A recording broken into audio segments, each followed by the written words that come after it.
This is an Efficiency is Everything lifestyle video where I show how we do laundry efficiently.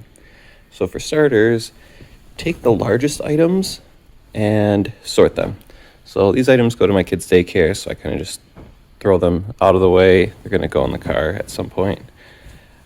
And by getting rid of the largest items, you're doing this thing called pancake sorting.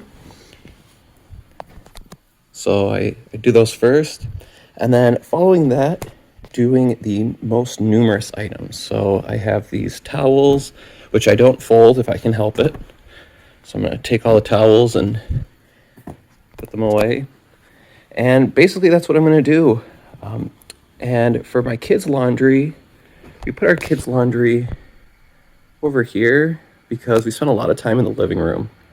So I know as they get older, we're probably going to go back to their bedroom, which will be kind of nice as we have their laundry next to, or we have the main laundry next to their bedroom. So that's actually all I wanted to show. I know it's not very complex today, but I did want to go through at least how pancake sorting works and where everything is located.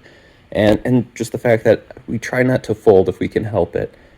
All of that saving time. So I hope you found this useful. Take care, guys.